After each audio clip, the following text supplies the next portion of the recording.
Hello guys! Welcome back again sa ating channel, AJ Channel. Kung bago ka lang sa channel ko, please subscribe and hit the notification bell para lagi kang ma-notify pag natay bagong uploads. So ngayon samahan nyo naman ako maglagay ng ating mga groceries and vegetables sa ating refrigerator. Kung paano nga ba si AJ, si Janith, si Jane magayos ng kanyang ref. So, ganito tayo guys. Dapat first in, first out. So, kung may bago kang bili ng vegetables, tanggalin mo yung mga luma. Tapos, ilalim mo yung bago mong binili. Ibabong mo yung mga nauna mo nang nabili. Para yun yung una mong makonsume. So, naglalagay lang ako ng paper. Hindi ko siya masyadong inano ngayon kasi on the other market na ako magtatanggal ng paper dyan at magbuko na.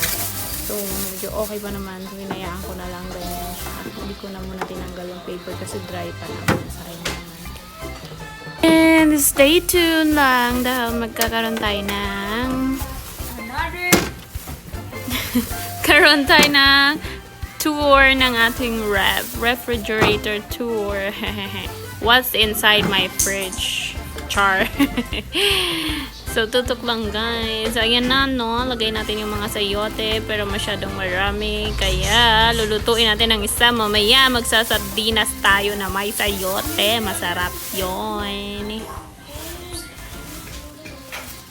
Naman sa mag-stock kay, lalo na pagka karong panahon na nga, pandemic, so ganahan ta mag-stock ng food sa ating ref. It's because it's so hard to go outside and, you know, without all these people, all the viruses, and you don't know, diba? Yung pera, palitan.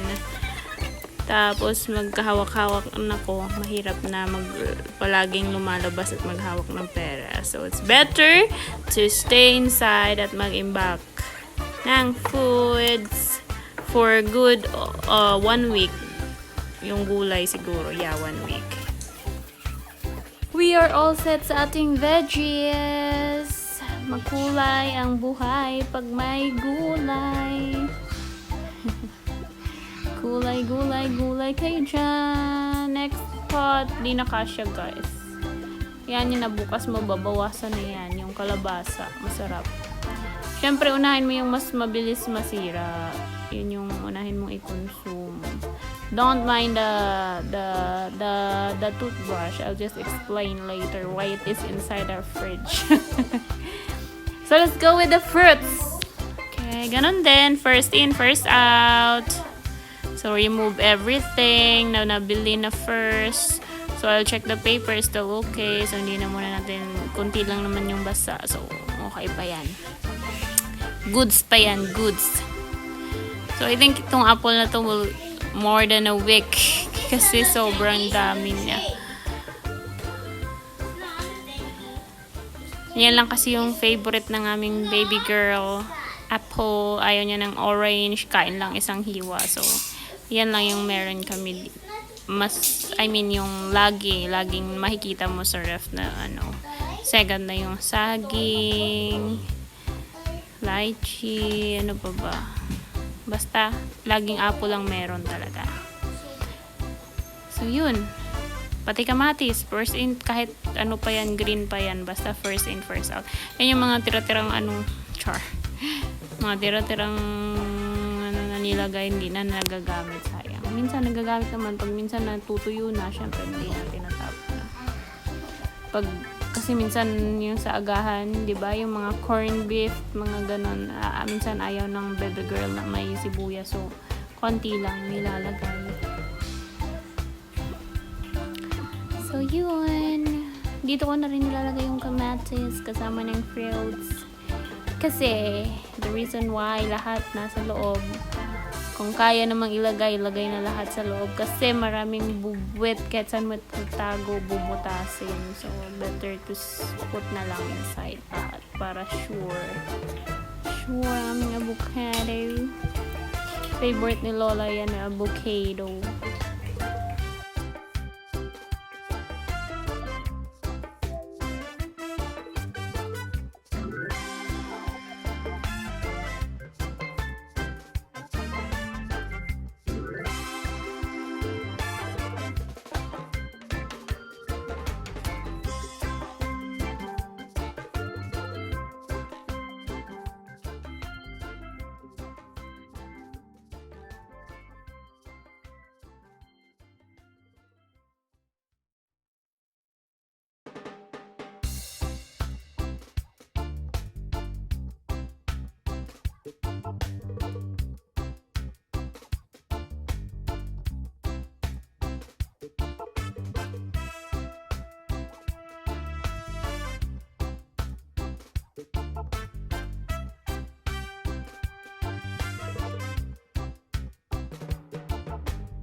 So, we're finally home at ayusin na natin ang ating pinamili. Siyempre, basic needs, gatas, diaper, pang merienda ng kiddo, suka. That is good for 1 month. Yan, sweets. Mahilig kasi yan sila. Tapos, kumain ng lunch. Minsan, treat sa kanila. Siyempre, kailangan wala yan yung half nakalabas. So, the half is sa fridge lang din.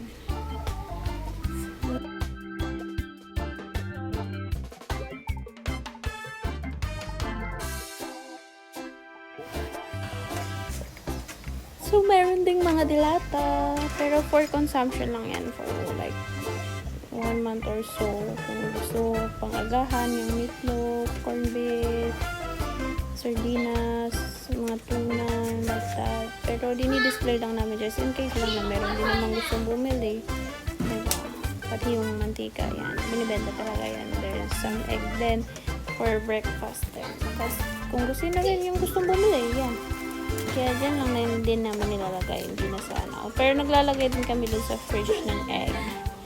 Just, ano lang, para yung storage niya. I mean, yung lifespan ng egg, diba?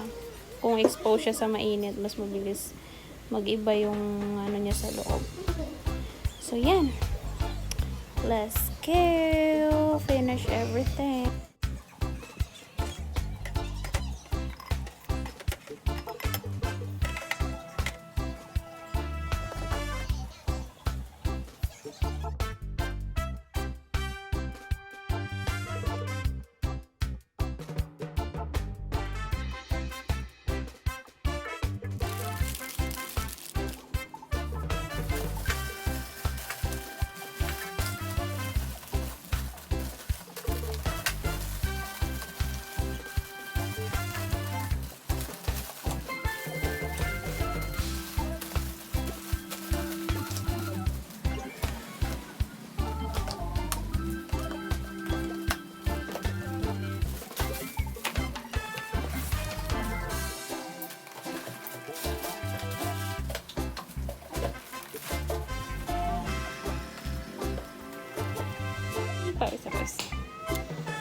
So today our content, wow. Share ko lang ang mommy's duties. Ay, no, hindi pa pala tayo nakagawa ng ano. Daday, don't mind the electric fan there, ha? So, dahil tayo ay mag-aayos ng ating grocery, I will share also what's inside our fridge. It's a fridge, refrigerator tour. Char. Mga bawaway dun sa taas. Tapos ito, yan yung mga bills and chur, mga reseta ni Bebe. Gawa ni Tita. Walang picture. Hindi kami mahilig mag-decorate ng mga chuchu-chuchu. Tapos laman ng freezer, wala pa. Later pa ako gagawa ng yellow. Yellow yan dyan. Ito na lang ang natira. Then, ito pang-agahan. Set ka merienda nila. Tendon, chicken yan. Ito pang tinola, pang adobo. Dito, fish. So, ito yung sa ano ko. May video din ako nito eh. Hindi ko pa na ano yung cooler ko.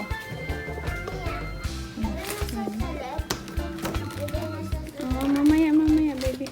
Move. Tapos dito naman sa loob. Yan. Mayroong coke. Binibenta namin yan yung kalahati ng pansit. Nandun pa sa taas. Oo, yung guys. Ang itlog. Yung win, guys. Gusto mo yung win. Yan. Ito yung straw nila sa milk nila every morning. Tsaka yung mga cups ng medicine nila. Ito leftover. Ito yung mga tira-tirang mga condiments.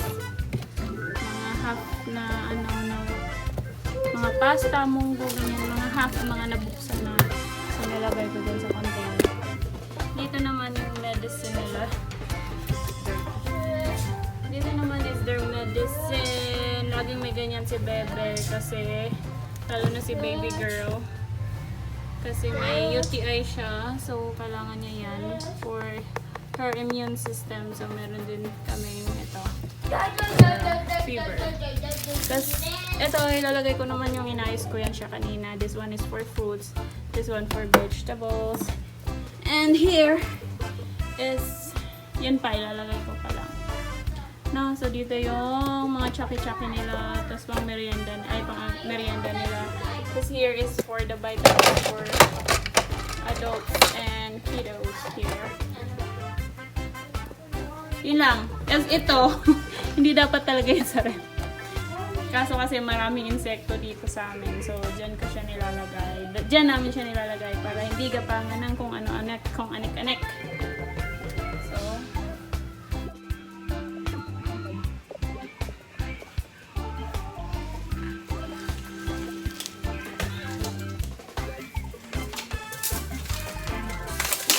siya ilahang matanggal ang gusto.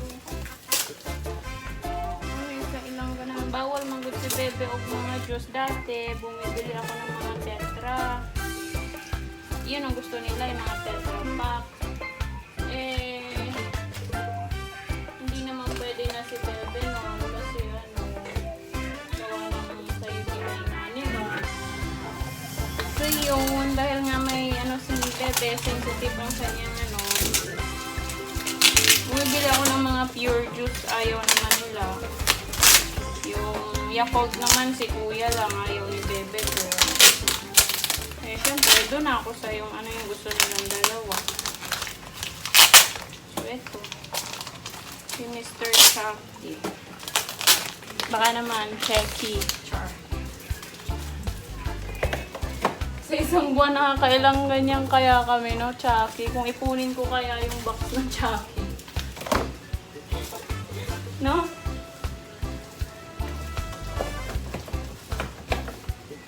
Ayaw kasi nila ng mga iba juice.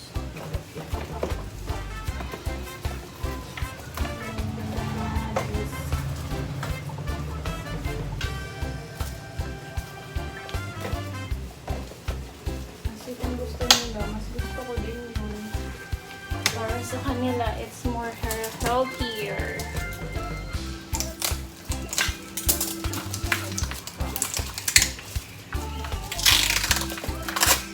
Pag hindi ka tinapagaman, magluto, magawa ng merienda, kuha lang sila dyan.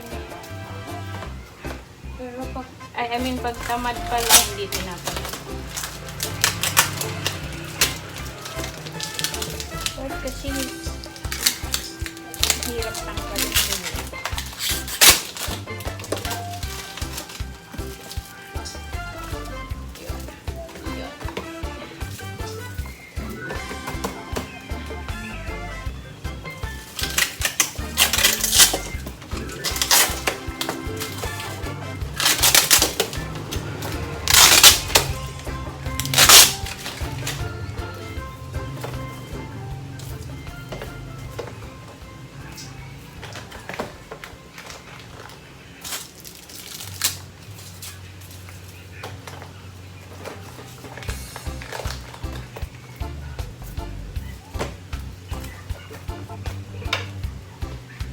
Tapos, this side.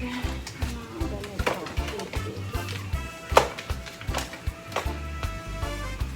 And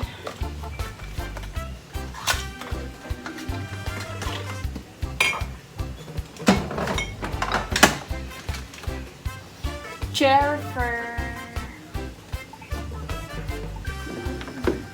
meron pa akong butter kasi dun lang half na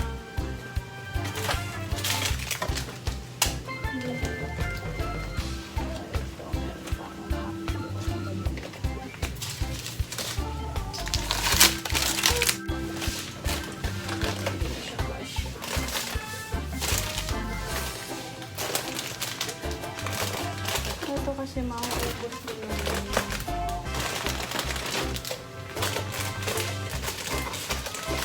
Hindi ako nagluluto ng merienda. Yan lang kunin nila.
punong-puno. Grabe siniksik. Hindi bumigay yung pinto. Hindi. Yung iba doon na lang sa Tupperware yung iba. Puno na rin kasi wala naman doon. Tapos pagtas ng buwan, pag petsa de peligro na, wala na naman laman. Guys, ito naman lahat doon sa toilet. Ayan sa toilet. Ay, ito pala doon sa taas. Parang maglaba. Pati ito. Doon sa taas. Hindi ko na kayo sasama. At nalobat na ako. Nalobat na kayo. Hindi ko na kayo masama. So, thank you so much guys. Bye. Thank you for watching. Hindi ko na kayo nasama kasi lobat tayo. So, yun. Natapos ko naman lahat. So, yun lang yung laman. It's good for, talaga, 1 week. And so, the rest, yung mga, 1 month.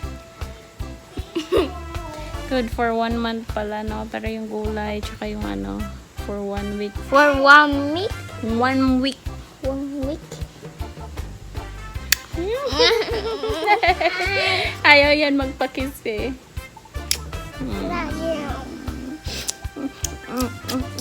Oily si Mami. Kinis mo si Mami. Bye! See you guys again on my next vlog. Thank you for watching. Love you guys. Love you guys.